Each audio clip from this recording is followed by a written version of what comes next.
Les gens avaient la certitude qu'ils étaient les oubliés du monde. On était vraiment la commune typique française qui perdait tous ses emplois dans le textile, dans les articles chaussants. Et lorsque la maroquinerie s'est installée chez nous, ça a renversé la vapeur.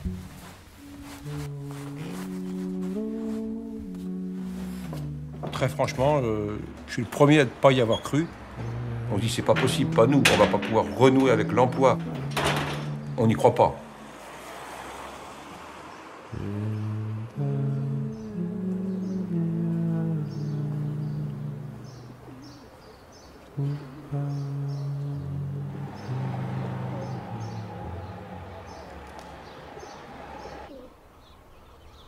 Le jour de l'inauguration de la maroquinerie, j'étais euphorique parce que ça y est, c'était du concret, c'était du vrai. Et puis voilà, c'était chez nous, le bâtiment était chez nous, il s'ouvrait au monde du travail. Je l'ai dit, le jour de l'inauguration, on passait de l'ombre à la lumière.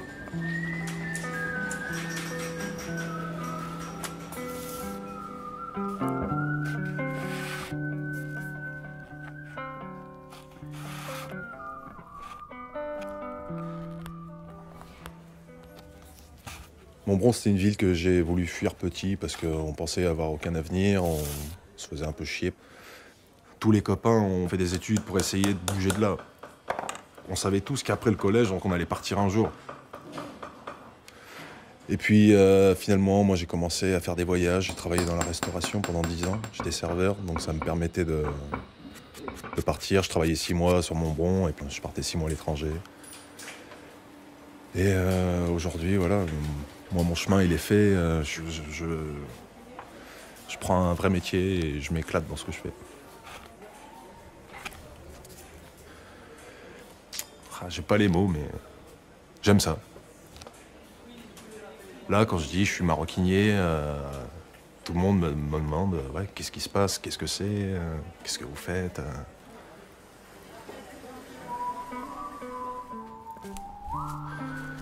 Moi, je suis bien ici. De pouvoir se dire cool, demain c'est le boulot, au lieu de dire merde, faut aller bosser quoi.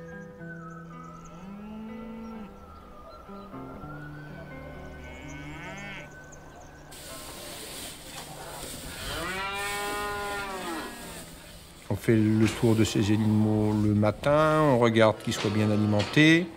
Ensuite, on vient à la mairie dès 8 h. À midi, on rentre chez soi. On refait le tour des animaux. L'après-midi, on revient à la mairie, mais que vers 3 h, 3 h 30. Et puis le soir, on ne regarde pas tout à fait les horaires.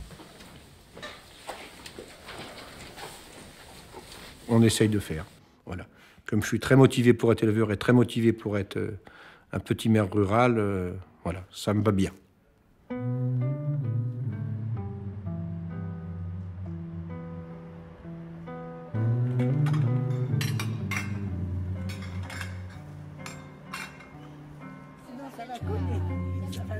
Merci d'avoir répondu à l'invitation de la municipalité. Vous avez connu Montbron qui vivait surtout avec l'usine Brick. Aujourd'hui, c'est la maroquinerie de la Tardoire qui prend le relais, puisque en fin d'année, avec la session de 25 personnes qui rentrent la semaine prochaine, il y aura 300 personnes qui travailleront à la maroquinerie.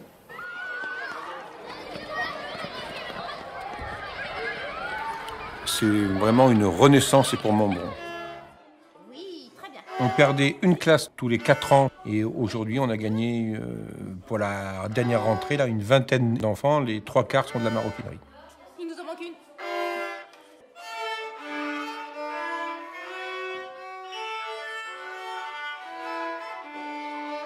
C'est bien, vas-y, montre. 1, 2, fais-moi ça. Le travail à côté de chez nous, ça a tout changé. Quand je travaillais au supermarché, il y avait quand même 70 km aller-retour. Mais c'était la course.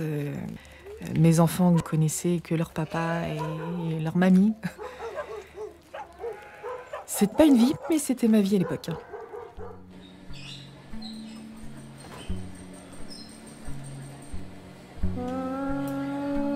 J'ai vraiment eu l'impression de grandir, de devenir quelqu'un. J'apprenais enfin un métier et qui me plaisait.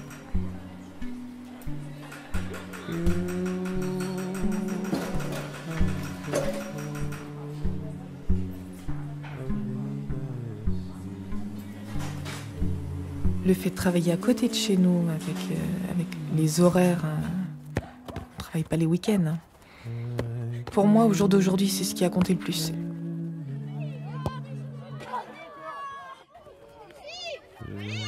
Allez, ramenez la balle, les gars.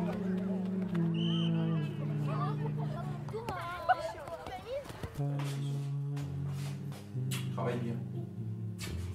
Pas ce soir. Lorsque vous avez plus que 5-6 personnes âgées dans un hameau, vous vous dites c'est la fin du village. La population avait tellement vieilli qu'il n'y avait plus de ramassage scolaire. C'est l'économie qui permet de faire du scolaire, du culturel, de l'urbanisme, de l'aménagement de territoire. C'est l'emploi. L'emploi d'abord.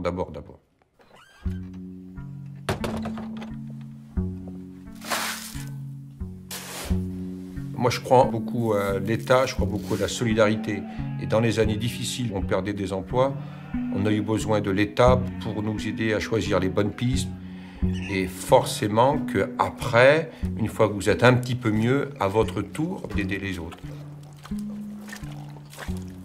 Et il n'y a pas très longtemps, la commune de Montbron a été candidate pour recevoir quelques familles de migrants. Et j'espère qu'on leur a redonné un petit peu d'espoir pour qu'ils aient un quotidien un peu moins difficile de ce qu'ils vivaient dans la jungle de Calais. En les accueillant à Montbron pendant quelques mois.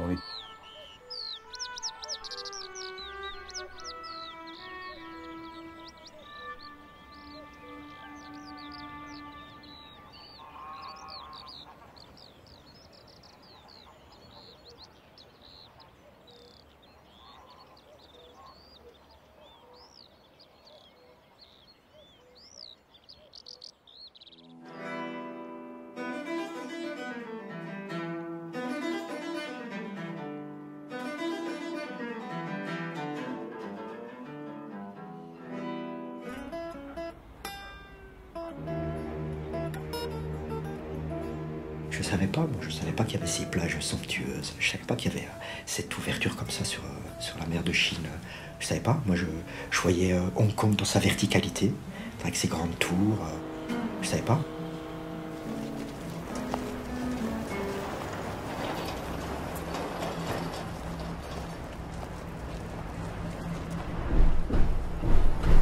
Quand on arrive comme ça au bout du monde, dans un continent si différent où le son change, l'écriture change, les odeurs changent, et ben là, quand on a installé notre établi, quand les outils sont installés, on a nos repères.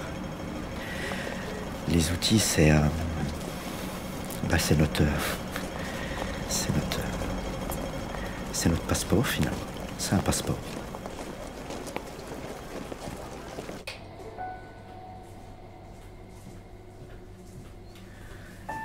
Le métier de la réparation, faut être mécano.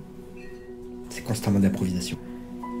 On peut être à la machine à coudre, on peut faire une marque, on peut être à travailler sur un point de couleur, on peut être à dépiquer, on peut être à changer une poignée. Et là, il faut des bases solides pour pouvoir faire ces impros avec de l'harmonie. Voilà.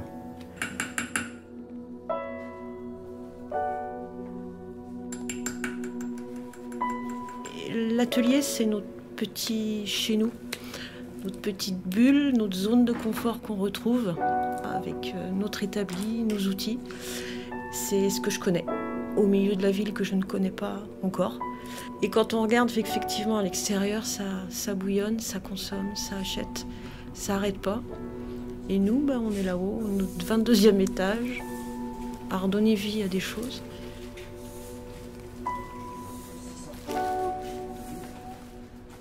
En fait, quand on reçoit un objet pour réparer, il y a déjà les traces de la vie dans l'objet. Et c'est notre artisan qui répare. C'est comme pour guérir l'âme. J'ai fait de beaux scratchs aussi.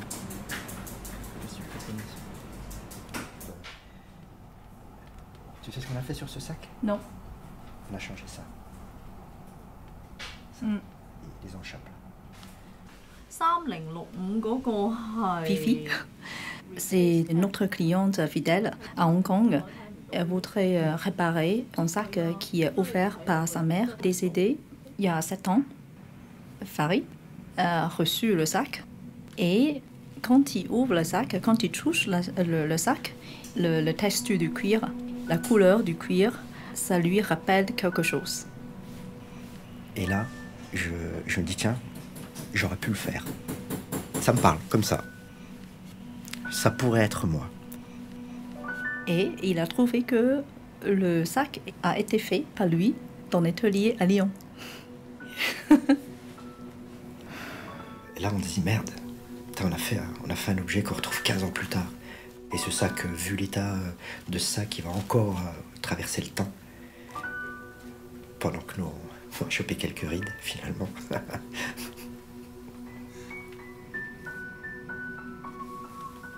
En cantonais, réparer, c'est Wai Sao. 維修、 Et restaurer, c'est Sao Fu. 修復、 Il y a un sens d'émotion cachée dans ce mot. Ça veut dire qu'on restaure l'émotion qui habite dans l'objet.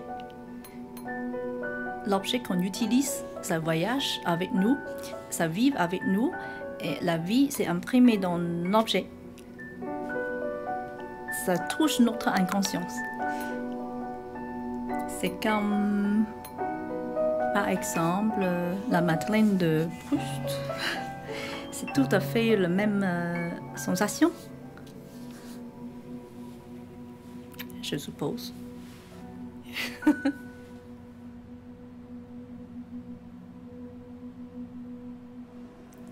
On a des objets qui passent par les mains, qui ont des années. Et bien en fait, le luxe se répare, et c'est ça le luxe. Puis il y a des cas, un petit repassage. Repassage, Ouais, la vapeur pour faire gonfler. Je viens d'un pays qui a décennies par la guerre. Toute ma famille sont tués par la guerre. Et là, je vais retourner au Cambodge. C'est comme si c'est une réparation en moi qu'il ne faut pas oublier d'où tu viens.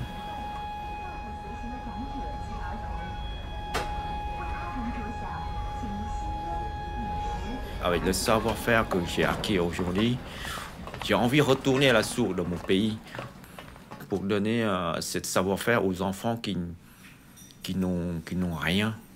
C'est pas grand-chose, mais c'est mon idée, ça me lance. Ça prend du temps, beaucoup du temps, comme la réparation. Notre temps, notre esprit, notre tout. Quand on a réparé, ça permet de revivre.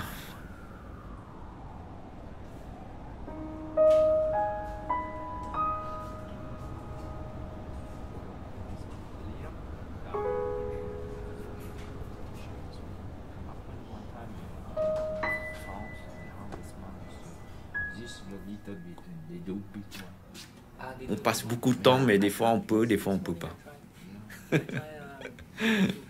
Comme si on nous donnait le sac de réparation, c'est comme si on donnait un magicien. Mais des fois on pousse notre limite, quoi. Mais moi c'est toujours, je vois encore un petit truc, je voulais faire vraiment que le client ne absolument été, dire, waouh, comment il a fait ça.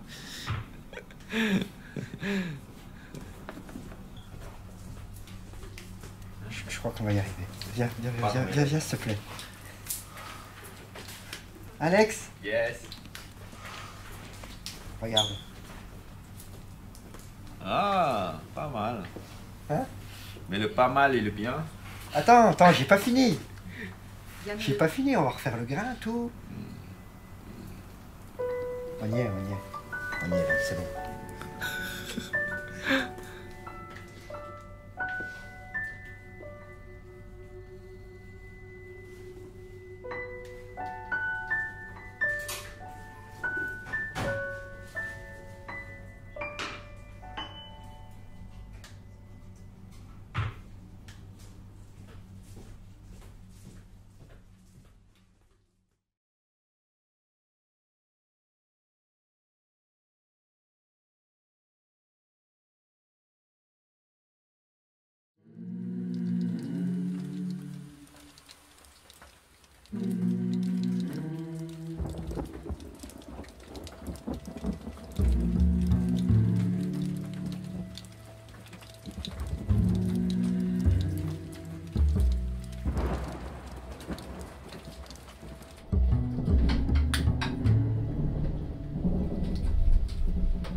日記を書くようになりました。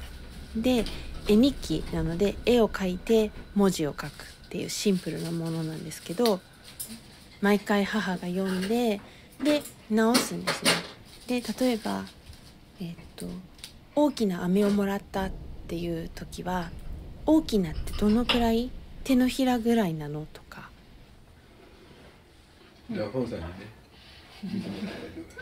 日記を読めばその日の匂いや風、色が鮮やかに広がるように書きなさいと言われました。そ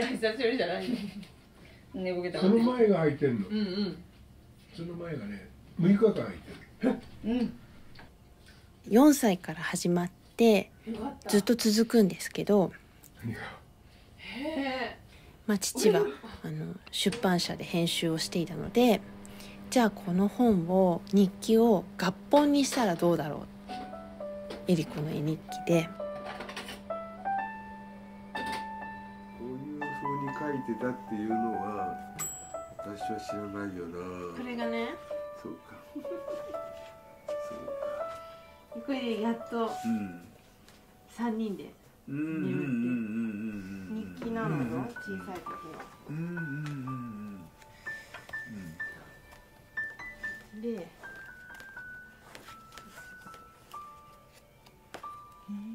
どこだっけ。おお、そうか。2つが同時だったのか。そうね。小包で届いたんだよ。ケリーは母の写真を見るとほとんどの写真に載っているというか、そのケリーバッグを見ると母そのものっていうか。いやいや、あっちのものが。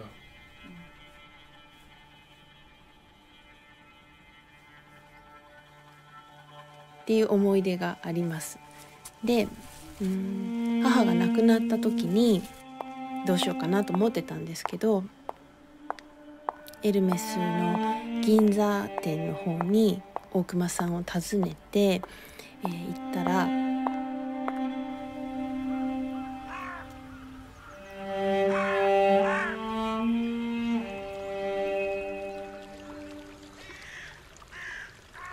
エリコさんのお母様がお亡くなりになって、そのバッグはまだまだ行きたい、そういう状態にあると私は拝見しましたので、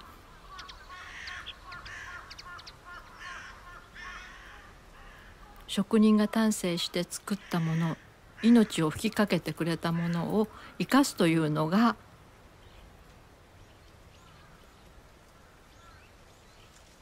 ですから、よく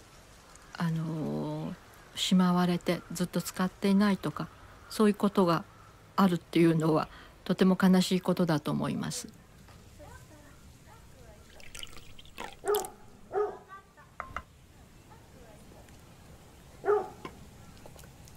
大隈さんが磨いてあげるから、で綺麗にしてあげるから、もう一回エリコちゃんの手でこのケリーを育てなさいって言われて。次は戸塚です。戸塚です。The next station is 戸塚。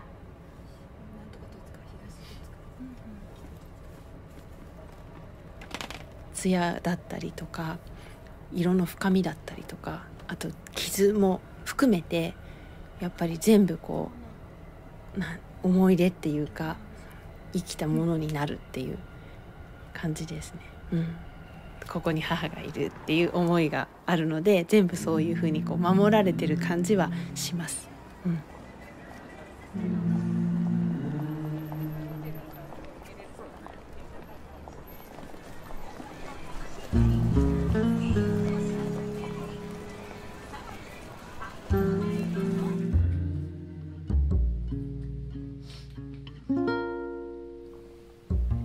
で私はその自分の恋愛の話になっちゃうんですけど、でそういったものをこう見ていて、やはり自分の好きなもの、それから個性を大事にするっていうのは大切だなというのはやっぱりこう人が見た時にちょっとこう不自然な形に見えるかもしれないんですけど、私にとっては自分が一番素直で自然体になれるパートナーがヨシカっていう存在で、この家族が成立していて、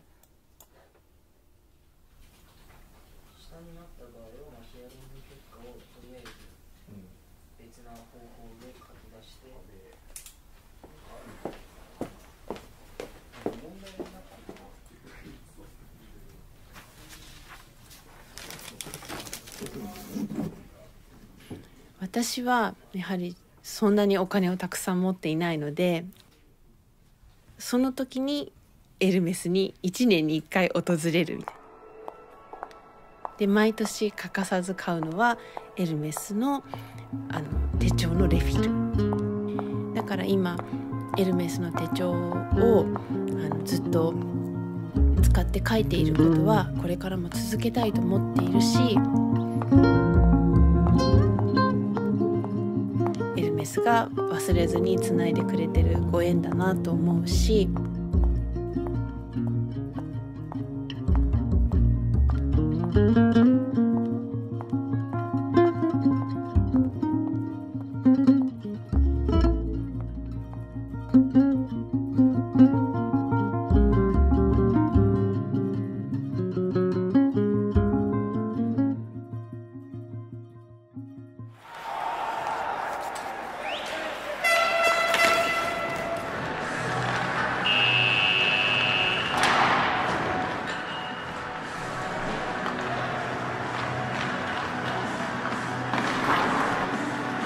J'ai toujours fait énormément de hockey, j'ai commencé à 4 ans, j'en ai 30, j'ai jamais arrêté. Et je me suis quand même toujours dit que je travaillerai jamais dans un bureau avec un téléphone.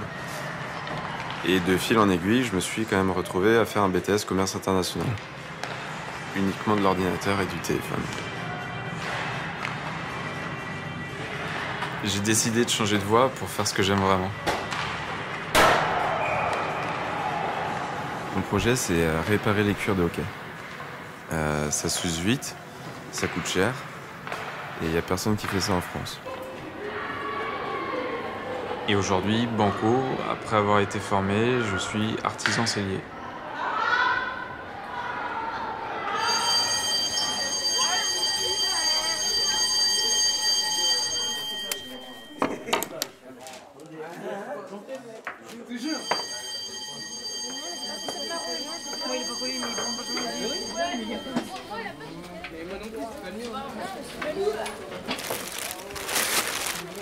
Donc le but, c'est de venir poncer ici, ça nettoiera éventuellement les petites traces de colle et on pourra également appliquer un peu de gomme arabique.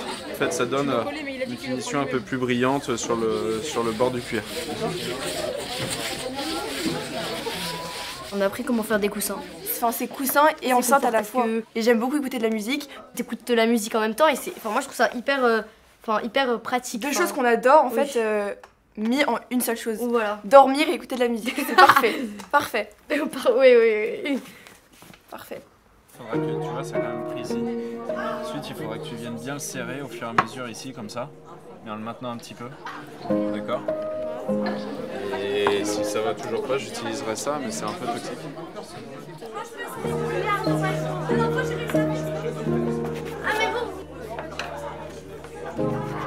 c'était bien, parce qu'ils nous ont appris à faire des choses qu'on fait pas d'habitude.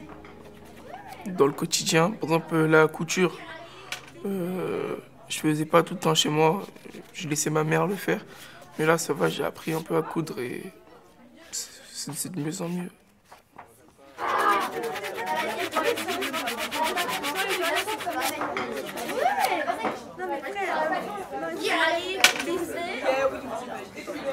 C'est compliqué. En vrai, moi je me disais, faut juste mettre du tissu et de la mousse dedans. Non, faut poncer. Ouais. Faut mettre la mousse, faut mettre le tissu, faut mettre la colle. C'est trop compliqué. Parce qu'au début, j'aimais bien, mais vers le milieu, j'aimais pas trop. Parce que on faisait trop de choses en même temps et je comprenais pas trop. Ouais, la colle, elle était pas extraordinaire, mais bon. Tu veux que je t'aide? Attends, faut attendre que ça sèche ou bien... Oh, faut attendre que ça sèche. Quand on a fait la sortie aussi, tu te rappelles, on a fait la sortie à la fondation. Les devoirs du compagnon. Les devoirs du compagnon. On est allé voir, il y avait plein de personnes, ils créaient leurs chaussures, leurs sacs. Et pas des baskets, des vraies chaussures de ville, de marche. Des gens qui travaillent le bois, qui travaillent le cuir.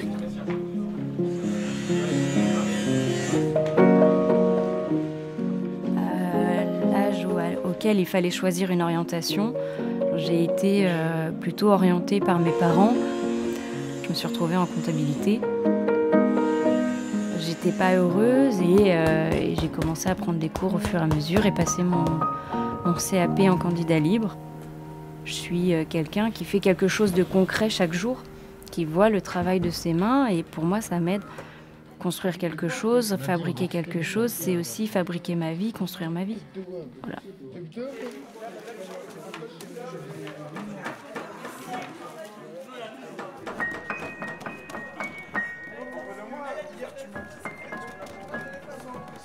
Je pense que ce qui est important de transmettre, c'est le plaisir de faire. Il y a une peur de l'échec, je trouve. On élimine au fur et à mesure cette peur parce qu'en fait, l'artisanat, c'est pas avoir peur de faire et de refaire et de refaire jusqu'à ce qu'on réussisse et du coup, il n'y a plus vraiment de notion d'échec.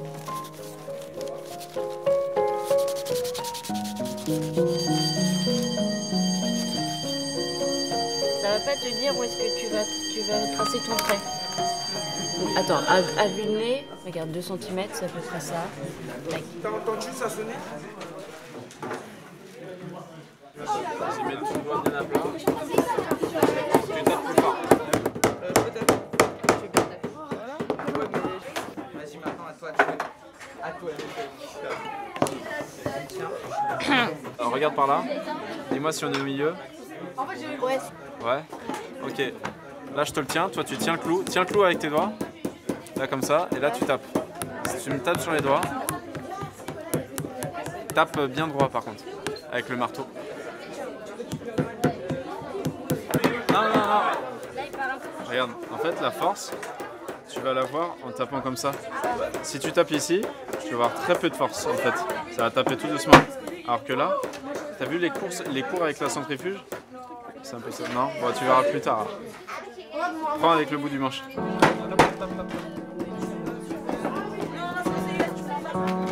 Ouais!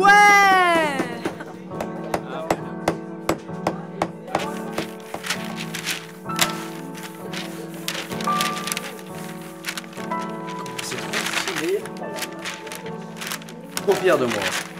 Moi, je préfère le faire. C'est comme acheter quelque chose, tu t'en t'es lasses. fier de toi. Ouais, voilà, enfin là t'es fier. Moi, personnellement, je suis fière d'avoir fait ça. Hein. Enfin, quand même. C'est pas donné. Hein. Ouais.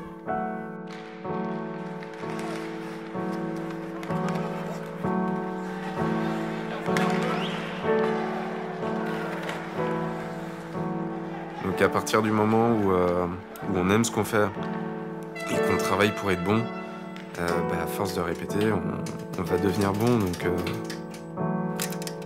je considère que c'est à 26 ans que j'ai trouvé ce que je voulais faire. 26 ans.